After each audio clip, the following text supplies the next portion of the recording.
Bismillahirrahmanirrahim. Uhayyikum bitahiyatul Islam, tahiyatul ahlal iman. Assalamualaikum warahmatullahi wabarakatuh.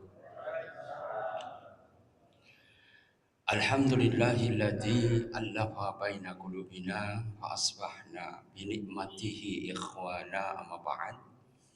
Fa ya ayyuhal hadirun ma'asyiral muslimin, ikhwah fillah hazakumullah wa iyyakum. Bapak Ibu yang senantiasa diberkati dan dirahmati Allah Subhanahu wa taala. Syukur kita aturaken dumateng ngarsa dalem Allah Subhanahu wa taala. Alhamdulillah sampun maringi kabarakahan dumateng kita sedanten sehingga insyaallah kita saged pepanggihan melih kanthi kahanan sehat walafiat. Shalawat dan salam taslim mugi kunjuk dumateng Kanjeng Nabi Muhammad sallallahu alaihi wasallam. Mugi-mugi kita angsal syafaatipun min yaumi hada ila yaumil qiyamah insyaallah. Ikhwani fillah, azakumullah wa iyyakum, Bapak Ibu yang berbahagia dan dirahmati Allah Subhanahu wa taala. Kita lanjutkan ahwal tentang fi akhir zaman, yaitu gonjang-ganjing menjelang akhir zaman. Itu hadis yang berkaitan dengan ayatul sugro itu sangat banyak sekali, di atas 100. Kita akan membahas lagi yang berkaitan dengan balak dan fitnah. Dalam hadis itu dikatakan la yabqa minad dunya illa fitanan wa balaya. Tidak tersisa di dunia menjelang akhir zaman kecuali jenengan menghadapi fitnah dan balaya. Balaya itu balak dalam arti majmuk. Fitnah itu mufrad, kalau kemudian fitan itu adalah jamak. Jadi kita akan menghadapi banyak fitnah dan banyak balak atau cobaan dari Allah Subhanahu wa taala. Saya mendengar dari Mbah Mun Mbah Maimun Zubair. Beliau itu memberikan nasihat pada santrinya, yaitu adalah la tatlubu fi akhir zaman arba'atan la tajidha. Karena beliau memberikan wejangan dalam bahasa Arab La tatlubu, jangan mencari fi akhir zaman, yaitu pada akhir zaman, arba'atan, yaitu 4 hal, la tajidha, pasti kamu tidak akan mendapatkan. Apa 4 hal tadi? Yang pertama adalah la tatlubu sohiba bi ghairi aibin takun wahdah.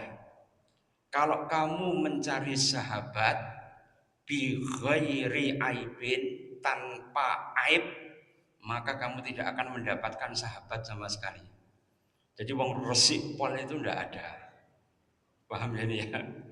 Ya kalau kamu tatlubu sahiba bi ghairi aibin, kalau jenengan mencari sahabat tanpa aib, maka jenengan akan sendirian, orang jadi konco sampean. Kemudian yang kedua, la tatlubu rizqan bi ghairi subhatin takun ja'ian.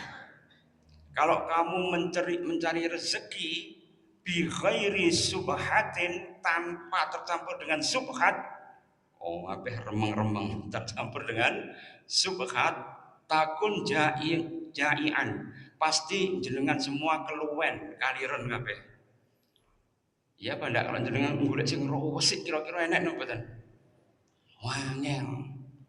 Coba uang yang beredar semuanya ini kira-kira berasal dari mana? Kan dari bank kan? Bank kira-kira ada ribanya apa enggak? Bank muamalat kira-kira ada, atau bank dengan basis syar'i kira-kira ada ribanya apa enggak? Pertama mudharabah sih, tapi kalau kemudian gak iso bayar ya akhirnya kemudian boroknya atau jaminannya itu diambil podo wae. Atau kemudian kalau dia menyetorkan di BI berubah menjadi interest rate. Itu bahasa kerennya riba itu interest rate. Kan ya podo mawon. Nggih napa? Jadi mutarnya gaji saya pun juga lewat bank. Kira-kira kalau saya mencari yang rawes itu sakit napa mboten? Wangel. Karena itu ma'asyiral muslimin, Mbah Maimun itu memberikan gambaran kepada kita Ya, la tatlubu rizqan, jangan mencari rezeki ya bi ghairi subhatin. Ya, kalau kemudian jenengan batasi itu pasti keluar sampean. Karena tidak ada yang bisa dimakan. Ya, kemudian yang ketiga, wala tatlubu aliman jami'al ilmi takun jahilan. Kalau kamu kemudian mencari orang alim, aliman bijami'il amalihi dan mengamalkan semua ilmunya, ora enek wong sing kaya ngono. Ya benar. Sekarang itu kuota haji saja masuk di seluruh ormas keagamaan. Ya benar. Ya. Kemudian berbagai dana hibah yang itu belum didok saja kemudian masuk kemana-mana. Ini artinya apa, ma'asyiral muslimin? Kalau jenengan mencari orang yang alim atau orang yang mempunyai ilmu, jami'a amalihi, mengamalkan semua amalannya, takun jahilan, pasti jenengan bodoh, nggak mau belajar. Golek ilmu itu angel. Karena itu Imam Syafi'i ketika kemudian dia melihat orang-orang Bedui yang hitam, rambutnya keriting, itu langsung dicium tangannya. Ya, loh, ya Mbah Yai ya, Imam Syafi'i kan kiai dodeng ya. Ya kemudian kok mencium tangan seorang Bedui yang hitam gitu, ya ini kenapa? Kemudian si Imam Syafi'i mengatakan ini guruku. Ya, ini guruku yang mengajarkan apa? Yaitu bagaimana anjing itu kencing. Bayangkan anjing kencing itu kan kakinya diangkat satu kan. Itu supaya apa? Menekan kandung kemihnya. Itu oleh Imam Syafi'i sudah dianggap sebagai guru. Nah awake dhewe kan enggak toh. Ya, nek guru itu kan yang di sekolah itu. Ya, karena itu pendidikan itu beda dengan sekolahan.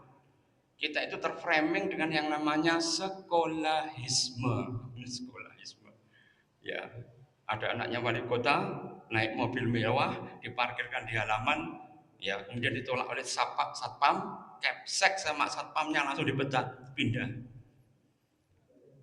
Wah, masuk no viral, no justice. Makanya kemudian viral ya di medsos, akhirnya apa dibalik nih wali kotanya minta maaf. Itu adalah apa? The power ya of netizen. The power of netizen itu luar biasa. Ya, karena apa, inilah guru itu adalah digugu dan ditiru. Karena itu Imam Syafi'i menghormati gurunya meskipun orang Bedui yang tidak punya ilmu. Harusnya kita juga menghormati orang yang mengajarkan sesuatu pada kita. Imam Syafi'i pun diajarkan oleh Bedui, nek sampean melihat ada binatang itu punya telinga, berarti binatang itu beranak. Kalau binatang itu tidak punya telinga, mesti bertelur. Coba jenengan lihat, hampir semuanya yang mempunyai telinga kan mesti beranak semua kan. Termasuk manusia punya telinga. Itu yang mengajarkan siapa? Orang Bedui. Sehingga menganggapnya orang Bedui itu sebagai guru. Apakah orang Bedui tadi sholat? Apakah orang Bedui tadi orangnya zuhud? Apakah orang Bedui itu mempunyai ilmu yang tinggi? Kan sudah diterangkan di situ. Artinya apa, ma'asyiral muslimin? Semua yang mengajarkan ilmu itu harus kita hormati. Kalau jenengan kemudian mencari pada akhir zaman tuh orang yang mengamalkan semua ajaran Rasulullah, itu tidak ada. Sulit mengamalkan semuanya, tapi kita berusaha semampu kita untuk mengamalkan perintah Allah dan Rasulnya. Ini yang ketiga. Kemudian yang keempat, ya, yang keempat itu ya la tatlubu. Jangan sekali-kali kamu mencari. Mencari siapa? Yaitu orang yang kemudian beramal. Al-amilan bi ghairi riyain. La tatlubu amilan bi ghairi riyain. Takun nahiyan. Kalau kamu mencari orang yang beramal tanpa riya, maka jenengan akan menjadi orang sing bodoh, ya sobung ya bahasanya Madura apa, ya jenengan pasti tidak akan beramal. Karena apa? Tidak ada orang itu yang ikhlas karena Allah, itu sulit dideteksi karena itu adalah amalan batin. Jadi kalau jenengan beramal tanpa kemudian ya jenengan tuh bingung, ini diterima apa enggak, diterima apa enggak. Itu kata As-Susi rahimahullah, seorang tabi'in, beliau mengatakan, "Idza sahada 'ala nafsihi ikhlasan," apabila aku merasa dalam diriku itu aku merasa ikhlas, maka fayahtaju al-ikhlasa ya bil ikhlas. Maka aku akan berusaha untuk mengikhlaskan yang aku ikhlaskan tadi. Paham apa enggak? Jika jenengan itu merasa jenengan ikhlas, maka ikhlas itu harus jenengan ikhlaskan lagi. Kok merasa ikhlas lagi, maka jenengan harus mengikhlaskan lagi. Karena manusia itu qalbuhu bainal khauf wa roja. Hati manusia itu antara khauf, takut pada Allah Subhanahu wa taala, dan roja. Roja itu apa? Berharap. Coba kira-kira gedang kluduk itu pahit apa enggak? Sopet, ya apa enggak? Ya, kemudian kalau ya, tempe digoreng tanpa dibumbu kira-kira enak apa enggak? Enggak enak. Ya. Terus kemudian ya kalau mangan sambal tok kira-kira ya pedesen apa enggak? Karena itu kemudian semuanya dicampur ya, dari godong apa? Gedang kluthuk, dari sayur, dari tempe, ya dari apa, cingur, congor. Ini congornya sapi loh itu. Akhirnya jadi apa? Rujak betis ya. Nek wong Jawa ini diajari agama ya berkaitan dengan perbadokan yo apal. Ya. Jadi kata rojaan ya, rojak itu apa? Berharap. Kalau kita berharap pada satu poin saja gagal kita. Tapi kalau semuanya takdir itu dicampur jadi satu, diulek ya, kemudian sing penting harmoni. Harmoni apa? Serasi. Jadi rujak, Pak. Karena itu wong Jawa itu dulu wali itu memberikan nama makanan itu berkaitan dengan terminologi supaya hati itu menjadi bersih. Ya, misalnya kotoan tahu ya? Makanan kotoan itu loh. Ya, kotoan itu ada daripada khotian. Khotian itu apa? Kesalahan. Ya, atau lepet ya, atau kemudian kupat. Ngaku lepat ingkung insun ingkang manekung. Manekung ini berzikir pada Allah Subhanahu wa taala. Nek badokan coba petapa. Tapi nek kon ngapal ya mesti ngantuk sampean nanti. Ya karena itu ma'asyiral muslimin, inilah ya pada era akhir zaman la yabqa minad dunya ya ila fitanan wa balaan, kecuali hanya ada fitnah dan bala.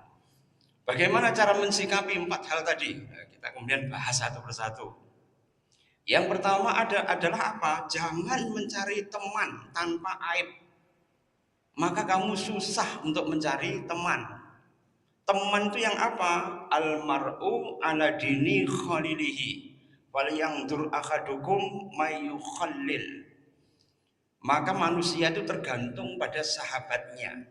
Kalau sahabatnya itu baik, agamanya baik, pasti dia akan menjadi orang yang baik.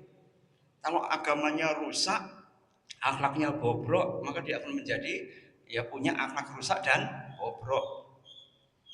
Ya karena itu almar'u, manusia itu sesuai dengan agama temannya. Kalau kamu mencari agama seseorang, fal yang dur mayyukhallil, maka kamu harus mencari tahu temannya siapa. Ya karena itu ma'asyiral muslimin, banyak orang yang dulu itu polos, meligi, ketemu koncone, ternyata koncone pergaulannya ngopine kadoan misalnya. Sehingga akhirnya kemudian lama-lama apa? Kegosok.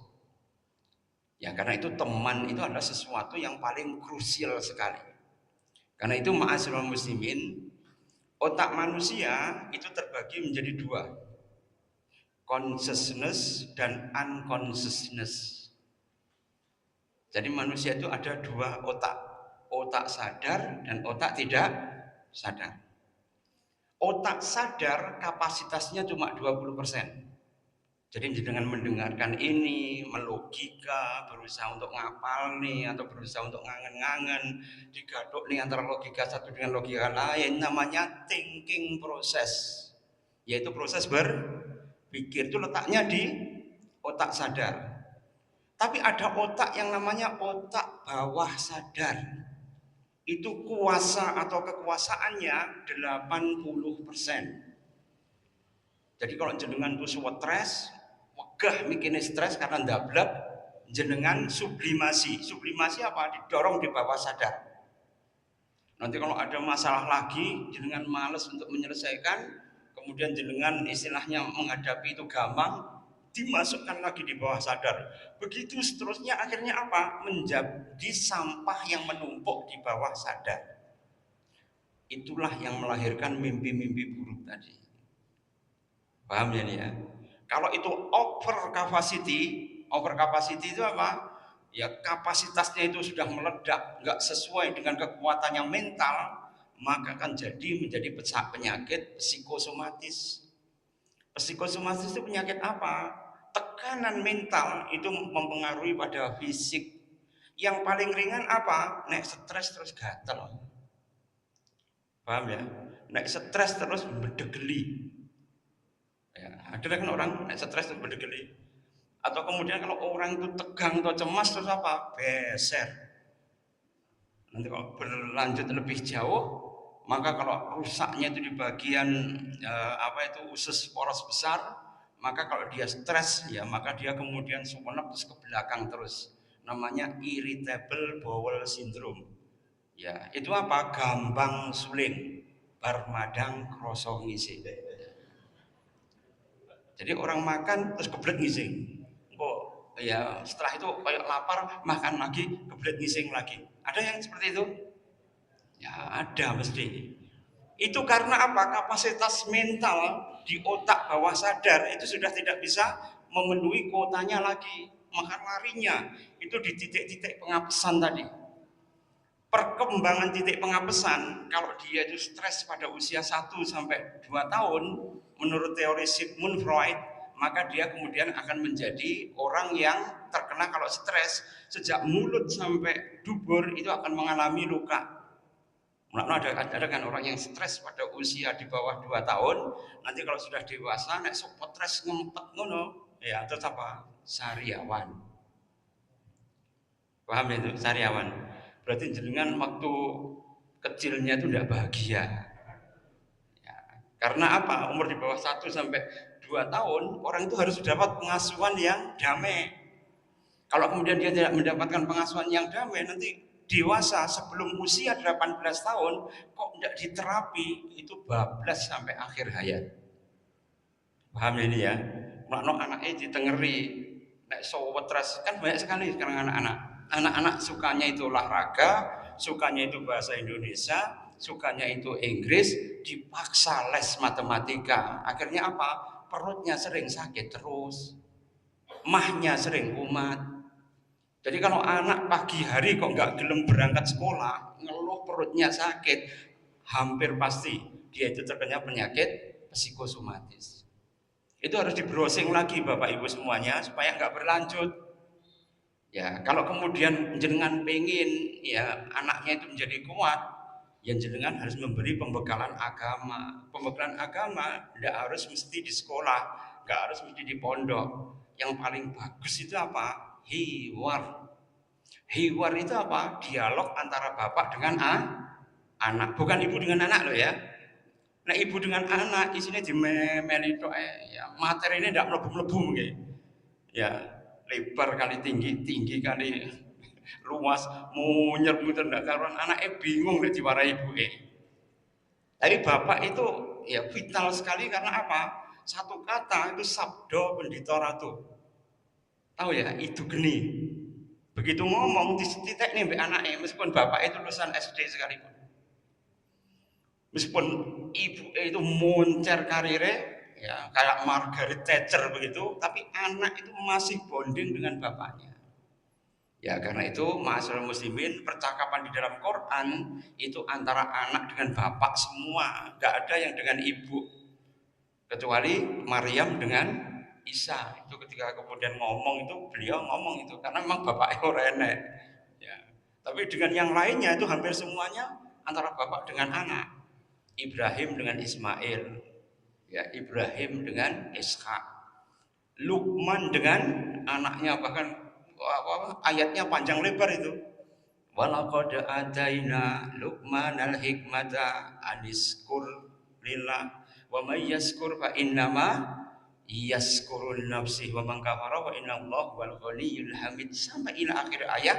Itu nasihatnya Luqman kepada anaknya, Nuh kepada Kan'an. Ya, percakapannya kan panjang lebar ya, ketika kemudian mau ditenggelamkan, ya bunayya kap ma'ana, wahai anakku naiklah kamu ke atas kapal. Itu kan tidak mau itu. Ya, ini adalah semua percakapan tadi itu akan menimbulkan rasa percaya diri anak itu ya kepada dunia luar. Yang mempengaruhi apa? Bonding dengan bapaknya. Ini tugasnya bapak-bapak ya. Jadi bukan tugasnya ibu-ibu bonding itu. Ini tugasnya bapak-bapak. Supaya apa? Seluruh penyakit psikosomatis itu akan hilang. Sehingga anak itu kalau sendiri dia tidak merasa stres. Tadi kan akhir zaman kan golek konco kan susah kan. Ya, la tatlubu sahiba bi khairi aibin. Jangan kemudian kamu mencari ya teman yang tanpa aib, susah. Hampir semuanya, oh ini ya rajin sholat, ya tapi ternyata masih sering dugem. Bahkan itu digambarkan dalam film Catatan Si Boy. Ya biasanya sing milenial, sing kolonial biasanya pernah nonton filmnya. Tapi sing generasi milenial mungkin tidak kenal ya. Tapi kayaknya ini kolonial semua. Ya, generasi kolonial. Jadi kalau dulu itu kan ada Catatan Si Boy itu loh. Ya Ongki dengan Mariam Belina itu loh. Ketika kemudian pacaran kan dia sholat, gawe tasbih, tapi dugem oke. Ya apa enggak? Itu kemudian mempengaruhi anak-anak zaman dulu. Akhirnya apa? Temen ya seperti itu. Mencari teman yang kemudian teman itu ya kemudian tidak ada selektifnya sama sekali. Kalau kamu kemudian membatasi, akhirnya kamu tidak punya teman. Nah, nggak punya teman itu menghadirkan yang namanya kesepian.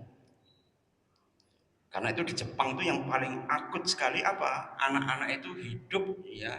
Ikikomori itu adalah sindrom di mana mereka hanya hidup di dalam kamar tok, tidak mau keluar sama sekali.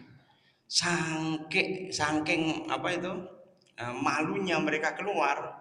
Untuk pacaran saja di Jerman tuh ada biro penyewaan pacar. Biro penyewaan pacar karena untuk mencari pacar itu sulit ya. 15 menit, setengah jam, 1 jam. Karena apa? Mereka terkena penyakit yang namanya hikikomori. Nggak bisa keluar ya kecuali mereka itu akan minder sekali. Ya wong Jawa ngarani celingus. Tahu ya celingus ya. Sehingga akhirnya kemudian mereka itu terbatasi pergaulannya. Dan kayaknya sekarang sudah ya menyerang negara Indonesia. Karena kalau Indonesia itu stresnya sudah tidak bisa ya dirasakan lagi, mereka melakukan penyekatan diri, disekat. Sehingga akhirnya mereka itu membatasi teman-temannya. Ujung-ujungnya apa? Mereka hidup di dalam alamnya sendiri. Apalagi sudah ada HP. Karena itu ini sudah diprediksi oleh Friedrich Nietzsche. Jangan kalau mempelajari ya, aliran filsafat itu ada namanya Friedrich Nietzsche yang itu mempunyai mempunyai teori nihilistik. Tahu ya nihilistik? Bahkan apa yang kita perjuangkan sebenarnya semuanya nihil. Ya, nihil karena apa? Mereka hanya membatasi teorinya itu soal materi.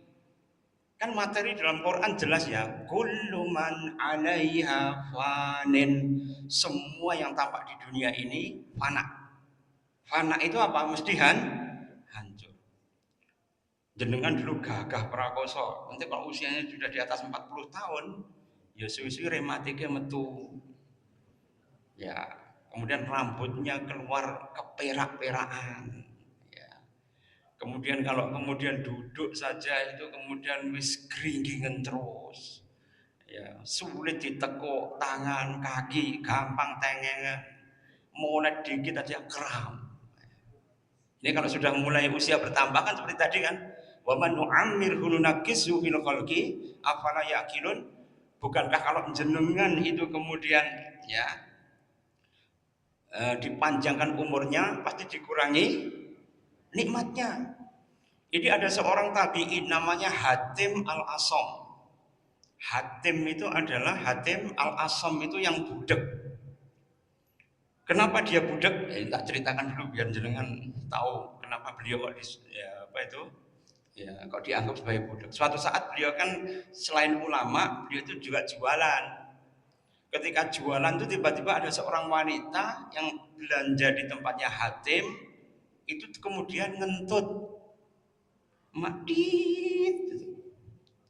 Kira-kira itu tadi malu apa enggak? Malu. Sejak itu Hatim pura pura budak sampai si wanita itu meninggal. Untuk apa? Melindungi supaya marwahnya dia itu tidak malu. Nek saiki enggak toh, semuanya aib kan dikontenkan. Ya apa enggak? Bojone ngentut, rambut keleke ceblok, mereknya sabun, ya atau kemudian anak ibu udah sekolah nangis, menyiapkan sarapan pagi kemudian tumplek ya nasinya, sesuatu yang sial itu malah kemudian dikontenkan, bukan ditutupi. Ya apa enggak? Ini zaman dimana aib itu diumbar di mana-mana. Zaman dulu Hatim Al-Asam ketika melihat ada wanita ngentut di depannya, kalau sekarang kan jadi padanan malah. Ya, oh iki ngentut malah kemudian ya semua aibnya itu disebar-sebarkan di mana-mana. Tapi Hatim enggak, berpura-pura budak sampai si wanita tadi meninggal.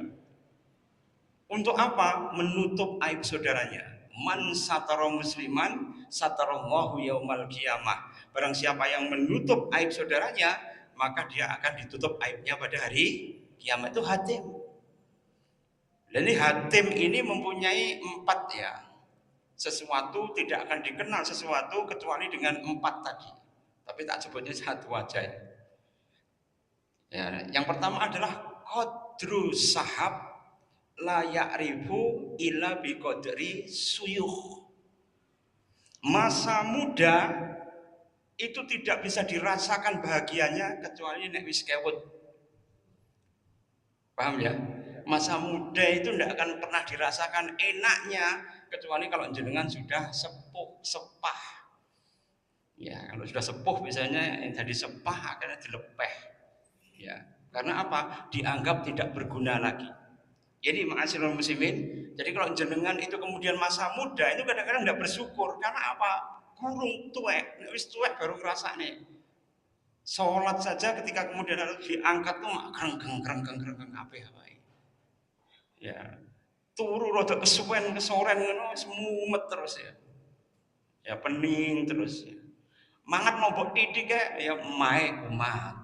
Ya, kena adem titik reumatike kumat. Ya. Atau kemudian kalau udara tidak tentu akhirnya apa? Masuk angin, amin keroan. Kalau dulu pakai mesik, sekarang itu pakai apa? PPO. Ya, PPO dulu ada ya. Namanya Pakpung Oil. Pakpung Oil disingkat PPO kan dulu itu ya. Jadi semuanya blonyoan PPO. Mungkin jenengan pernah naik kereta tahun 80-an, mesti ambune agak remason ya PPO. Dulu kita naik angkutan itu loh.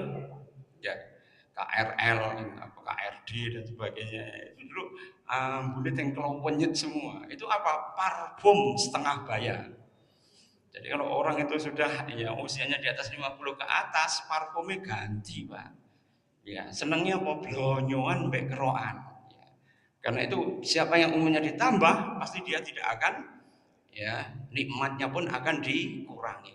Karena itu ma'asyiral muslimin, senyampang jenengan masih muda, maka jenengan harus ya berusaha untuk mensyukuri. Kalau masih sehat, disyukuri yang masih sehat. Karena qadrul afiyah la ya'rifu illa bi ahlil balak.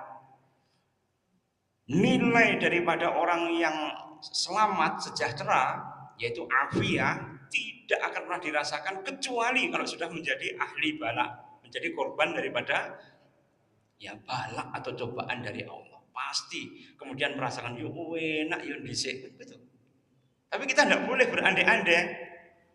La taqulul law. Jangan sekali-kali jenengan mengatakan jadukno. Enggak boleh ya. Ya. Fa inna lau karena jadukno tadi tuftahu abwabas syaitan akan membuka pintu setan. Ya ini ma'asyiral muslimin, sekarang kita menghadapi banyak sekali kendala di mana likuiditas daripada uang sudah mulai menurun, resources digunakan untuk perang di negara-negara besar. Indonesia kemudian terjebak di dalam lilitan hutang, dan kemudian kalau orang itu kemudian mencari tenaga kerja juga sulit. Ya, gudang garam sudah ya mulai moratorium mengurangi karyawannya. Sritek kemarin tuh, ya Sritek itu sebenarnya besar itu. Tapi begitu bertemu dengan pejabat, akhirnya apa? Ya akhirnya kemudian bangkrut. Ya, ketika ekuitas daripada keuangannya itu ternyata sudah tidak memenuhi rasio lagi, tapi bank tetap menggelontorkan utang terus. Ujung-ujungnya apa? Ketika kemudian utangnya sudah menjadi semakin banyak, Sritek yang besar tadi kemudian tidak bisa lagi membayar cicilannya. Dan kemudian pemiliknya yang diwarisi itu ternyata malah menggunakan keuntungan sebagiannya itu untuk kepentingan pribadi, punya museum, mengkoleksi lukisannya Avandi, lukisannya ya orang-orang terkenal, dimasukkan ke dalam hal-hal yang remeh-temeh. Ujung-ujungnya apa? Ribuan buruhnya itu di PHK. Ini gara-gara apa? Karena mereka keliru konco. Kalau pejabat yang baik insya Allah membawa kita untuk kumpul di masjid, iya apa enggak? Tapi kalau pejabat yang hanya punya mencari tek-tekan kok repot kayak Sritek itu, ya setiap ada rekomendasi kira-kira enak duitnya apa enggak? Ya mesti ada. Dan duitnya itu dienek nih dari hutang. Mulai jenengan kalau punya konco hati-hati.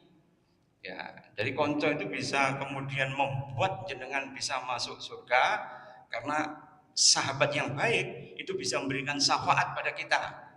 Iltamizu ikhwanakum fiddin.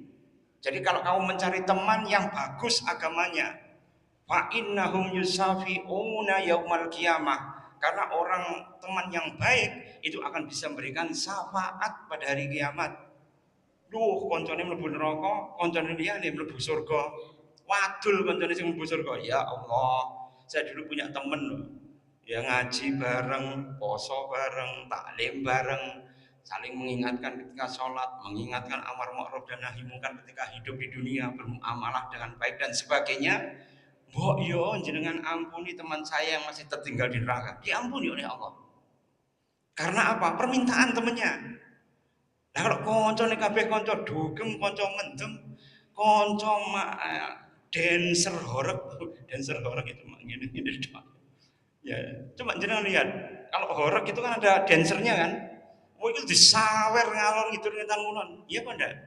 Disawer itu duit sampai sak plastik. Saya kemarin lewat di Batu itu ada bandengan. Mungkin Pak Tri tahu ya bandengan itu ya. Itu sound horeknya itu ya luar biasa banyaknya. Dan kemudian ketika orang itu kemudian ya apa itu presentasi dari sound horek itu kan mereka berhenti dulu, kemudian dancernya itu nari kan. Kalau narinya itu kemudian memenuhi hati para penduduk situ disawer semua. Berarti ada fulus. Ya, karena itu ketika ada fulus, maka mereka itu kemudian ramai-ramai di situ semua. Ketika dibubarkan oleh Pak Polisi atau oleh ya perangkat RT, RW, mualah kemudian didepne yang omai perangkat RT, RW tadi ya, horornya repot dengan masa. Karena apa? Itu tadi mencari teman yang tidak bagus, bukan membawa kepada kebaikan, tapi malah membawa kepada ya kemudaratan. Kayak kemarin tuh ada seorang ibu umur 38 tahun krungu son horeg ya, maka jantungnya mengalami aritmia, langsung henti mendadak mati, Pak. Bawa ke rumah sakit ternyata wes bablas sak nyawani. Ya, karena apa? Kena ya getaran daripada kalau orangnya normal tidak apa-apa. Kalau orangnya itu kemudian mempunyai bakat jantung atau sumbatan koroner, krungu der gitu, ya bisa mandek jantungnya. Manusia itu kuat antara 80 sampai 100 desibel. Sedangkan kalau kemudian sound horeg itu paling rendah 120 desibel. Kira-kira menungso kuat apa enggak itu? Bayi sama mentret-mentret Pak. 120 desibel. Kalau orang itu 100 saja ya 3 hari itu dia kerungu yang 100 itu lama-lama budek Pak. Itu 120 sampai 150 kaca saja bisa pecah, gendeng saja bisa ceblok HP. Ya, tapi kalau zaman dulu manusia itu berkolaborasi dengan jin atau setan, mempunyai ilmu yang namanya gelap ngampar, gelap sayuto, tahu ya? Atau Cina itu adalah auman singa, saihong, yaitu auman singa. Itu dulu ada ilmu yang gitu. Tapi kolaborasi antara manusia dengan setan. Kalau dia getak gitu orangnya langsung maput. Zaman dulu ada namanya gelap ngampar atau gelap sayuto ilmunya. Tapi ilmu ini itu kolaborasi. Para wali digetak ya orang mempan dong. Wong kiai ini setiap hari membaca la ilaha illallah wa la syarikalah lahul mulku wa lahul hamdu wa huwa ala kulli syai'in qadir. Siapa yang membaca itu 100 kali, semua sepakat ahli ruqyah di Timur Tengah, jin itu tidak bisa masuk. Cuma membaca sederhana kan? La ilaha illallah wa la syarikalah lahul mulku wa lahul hamdu wa huwa ala kulli syai'in qadir. Kalau ada tambahan yuhyi wa yumit itu tambahan dari ulama yang lain. Tapi yang asli teksnya itu adalah la ilaha illallah wahdahu la syarikalah lahul mulku wa lahul hamdu wa huwa ala kulli syai'in qadir. Itu baca 100 kali aman jenengan. Ya. Kalau di tempat angker begitu, jenengan membaca itu dulu baru masuk, tidak ada masalah. Tapi kalau jenengan tidak punya bacaan apa-apa, ya masuk di situ itu kesurupan sebenarnya. Ya karena itu ma'asyiral muslimin, ini gambaran bagaimana kalau kita menjelang akhir zaman, jangan sekali-kali kita kemudian terpengaruh dengan teman tadi. Kemudian yang kedua tadi apa? Ya la tatlubu rizqan, jangan kamu mencari rezeki bi ghairi subhatin, tanpa ada subhatnya. Takun jai'an, pasti sampean kaliren semua. Karena itu Allah mengatakan qad aflaha, sungguh beruntung. Aflah itu apa? Faza. Faza itu apa? Untung bejo. Jadi bejo kemayangan, beruntung sekali qad aflaha man aslama, barang siapa yang berislam. Wa rizquhu kafafan, kemudian rezekinya cukup. Cukup untuk makan, cukup untuk membiayai anak istri, cukup untuk membuat rumah, cukup untuk kemudian membeli mobil, cukup semua. Ya, apa yang dikehendaki akan cukup. Tapi ilmu ini adalah ilmu tawakal. Dan manusia itu kalau bertawakal sulit. Karena dia harus kemudian melawan ya handicap atau hambatan di 80% otak bawah sadarnya tadi. Paham ya ini ya? Yang membuat jenengan gamangan karena apa? Karena jenengan tertutup dengan sugesti negatif dari pikiran 80% otak bawah sadar. Tahukah jenengan Thomas Alva Edison? Itu dikeluarkan sekolah itu kan tulisannya kepala sekolah kepada ibunya, anak sampean idiot, ora iso diajarin yang sekolah, tak tok nih saya. Ya, bayangkan. Ya, kalau ibu dikatain kepala sekolahnya gitu, kira-kira merino kan ibunya. Walah lele sampean diomongin kepala sekolah goblok sampean. Akhirnya ndak iso belajar. Tapi apa yang dikatakan ibu Thomas Alva Edison kepada anaknya? Wahai anakku, kamu itu anak jenius. Sekolah ndak bisa ngadai wong sing jenius. Saikmu belajar di rumah ya. Rasanya beda apa enggak? Ya, rasanya beda. Jadi ibu itu membuka otak bawah sadarnya Thomas Alva Edison sehingga dia mempunyai 1000 masterpiece, yaitu penemuan yang sangat berjasa pada dunia, dan semuanya punya royalti, termasuk bola lampu ini. Jadi bola lampu ini, bohlam ini, semua keuntungannya dari Philip, ya kemudian dari apapun, Usida dan sebagainya, itu nanti dipotong untuk keluarganya Thomas Alva Edison. Royalti. Dan penemuannya bukan bola lampu, tapi 1000 penemuan. Gara-gara apa? Ibunya mengatakan, awakmu wong jenius. Lah Thomas Alva Edison ketika sudah tua, beliau itu membuka surat yang diberikan kepala sekolah itu pada ibunya. Kaget dia. Wah, tiba-tiba kemudian diomongi wong bodoh tuh. Ya. Coba zaman sekarang itu banyak sekali kan anak-anak itu sebenarnya pintar, tidak boleh bodoh, malah bodoh beneran. Karena itu apa? Membuat hambatan atau resistensi sehingga anak tidak sempat kemudian mencari keluasan rezeki dari Allah Subhanahu wa taala. Sedangkan rezeki itu diluaskan oleh Allah tanpa batas. Ya man ya, sungguh aflah atau beruntung barang siapa yang berislam kemudian rezekinya dicukupkan wa qanaathu ma atahullah dan dia kemudian qanaah dengan apa yang diberikan oleh Allah Subhanahu wa taala. Qanaah dengan apa yang diberikan oleh Allah. Sehingga dia kemudian enggak ya kemerungsung untuk mencari di luar apa yang bisa dia jangkau. Thomas Alva Edison begitu. Begitu dia dididik oleh ibunya, dia gagal hampir 1000 percobaan. Tapi ke 1001-nya dia berhasil menjadi bola lampu. Artinya apa? Tahan terhadap kegagalan. Karena apa? Ibunya bijaksana. Nah sekarang itu enggak. Ya, lagi kemudian anaknya ora iso maca wis bingung semua. Anak saya dulu itu ya karena sekolahnya di Al-Ghifari, sekolah saya sendiri, gurunya gak gelem ngelekne, Pak. Moro-moro saya tahu umur kelas 5 ternyata belum bisa baca. Maca orang iso. Lah ujiane piye ngitung bener piye. Masa Allah. Sehingga saya mengulangi lagi cara membaca dari membaca Quran sampai membaca tulisan Latin itu belum bisa. Sehingga akhirnya kemudian dia harus belajar terus ya. Saya bombong karena apa? Teman-temannya memberikan stigmatisasi. Awakmu ora iso goblok ngene-ngene. Bahaya kan itu? Ya. Akhirnya kemudian ya, saya berusaha untuk merubahnya. Alhamdulillah.